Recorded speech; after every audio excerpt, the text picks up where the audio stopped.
드디어 올릴 가능성이 높다라는 게 네. 또 역시 시장의 컨센서스입니다. 계속 시사를 하고 있죠. 뭔가 맞습니다. 같은 느낌. 너무 깜짝스럽게 올려서 지난번 같은 충격을 네네. 잊지 않게 하려는 것 같은 생각도 들고요. 그쵸. 그러니까 미국의 중앙은행이라든지 아니면 일본의 중앙은행처럼 준 기축통화를 갖고 있는 일본회나 준 기축통화, 기축통화가 달러라고 본다면 이런 큼지막한 영향력을 갖고 있는 중앙은행이 어떤 정책을 바뀌는 데 있어서 상당히 신중할 필요성이 있는데요. 특히 일본은 그렇기 때문에 일본이 어떤 정책을 바뀌었을 때 전 세계적으로 뿌려있는 엔화의 향방이 바뀌는 것이 다양한 국가들에서 우리 흔히 발작이라는 표현을 하는데 굉장히 요동을 치나요? 크리 트레이드 맞습니다. 그래서 이번에도 되게 신중한 측면에서 고심 끝에 내린 결론이라고 보고, 근데 거기 이면에는 일본은 무시하는 건 아니지만 일본이 저런 제스처와 액션을 취할 수 있는 가장 근간에는 미국이 앞에 말씀드렸던 것처럼 1호 FOMC에서의 동결 가능성, 그 부분들이 상당히 작용하고 있다, 작용하고 있다라고 보고 있습니다.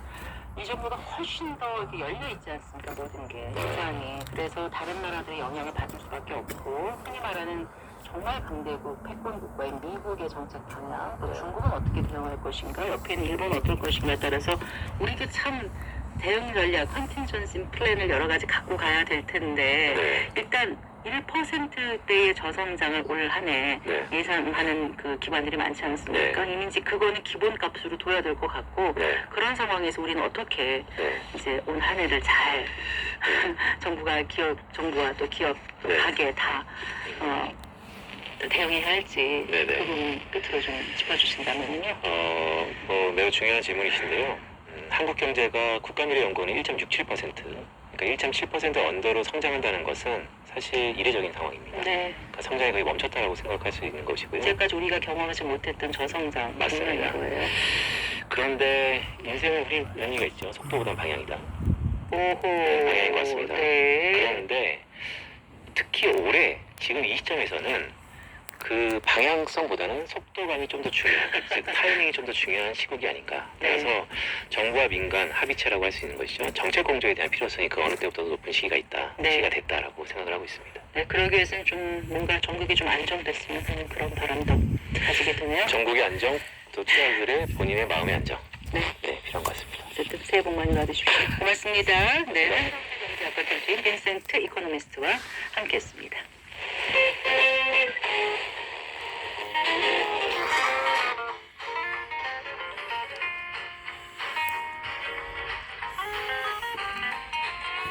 경제 맛집 투자 핫플.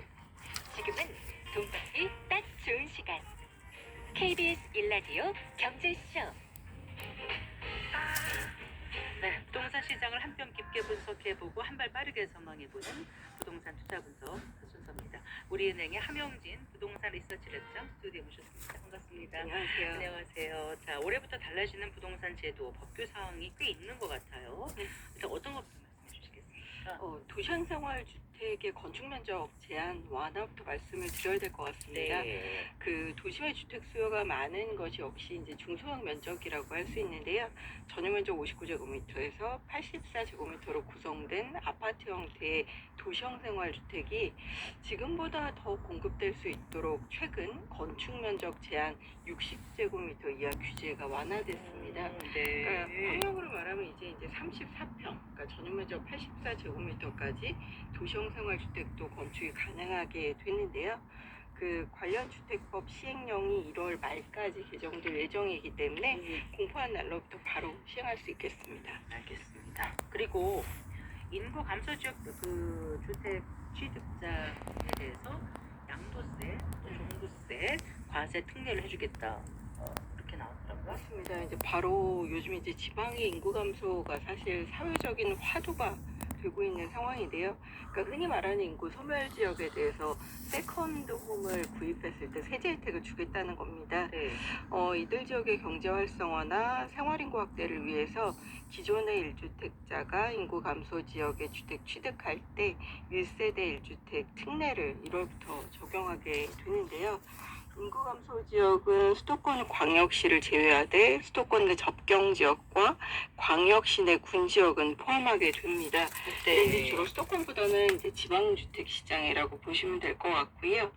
해당 지역의 공시가격 4억 원 이하 주택을 올해 1월 4일부터 2026년 12월 31일까지 취득하게 되면 내년 말까지 사면 기존에 보유하고 있는 주택에 대해서는 2주택이지만 양도세 12억 원까지 비과세 혜택을 주고요. 장기보유 특별공제도 최대 80%까지 받을 수 있게 됩니다. 그리고 이제 종부세는 1주택자라면 기본공제 12억 원, 그리고 고령자 장기보유 세액공제 최대 80%를 받으실 수 있겠습니다. 네, 그렇군요. 이게 내년 12월 31일까지 취득하면이라는 거는 그때까지 잔금이나 등기를 치러야 된다는 뜻이겠죠? 네, 잔금하고 등기일 중 다른 날을